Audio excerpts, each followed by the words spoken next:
ভেবে দেখুন, আপনি যে আকাশে নরম তুলোর মতো মেঘ দেখছেন, ওটার ভেতর ভাসছে 1 লক্ষ হাতি সমান পানি। এখন প্রশ্ন হচ্ছে, এত ভারী মেঘ তাহলে কিভাবে আকাশে ভেসে থাকে? যেখানে একটা কয়েক টন ওজনের প্লেনকেও আকাশে উঠতে কত বৈজ্ঞানিক কার্যকলাপ ঘটাতে হয়। ছোটবেলায় আমরা সবাই পড়েছি, সূর্যের তাপে সমুদ্রের পানি বাষ্প হয়ে আকাশে উঠে যায়, আর সেখানেই তৈরি হয় মেঘ।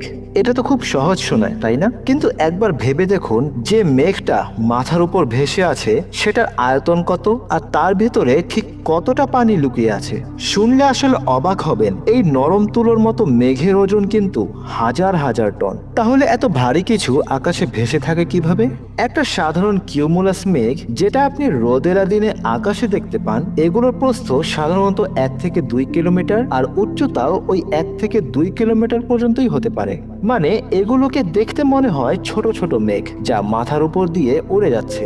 বাস্তবে এগুলো বিশাল এলাকা জুড়ে ছড়িয়ে আছে, আমাদের থেকে শত শত কিলোমিটার দূরে বলে এগুলোকে আমরা ছোট দেখি। ভাবুন, আপনি চকবাজারে দাঁড়িয়ে একটা মেঘ দেখছেন, একই সময় আপনার বন্ধু আছে আজিমপুর বাস স্টপে। আপনারা যখন আকাশের দিকে তাকাচ্ছেন, দুজনেই একই মেঘ দেখছেন। এত বিশাল ও লম্বা হয় এই কিউমুলাস মেঘগুলো।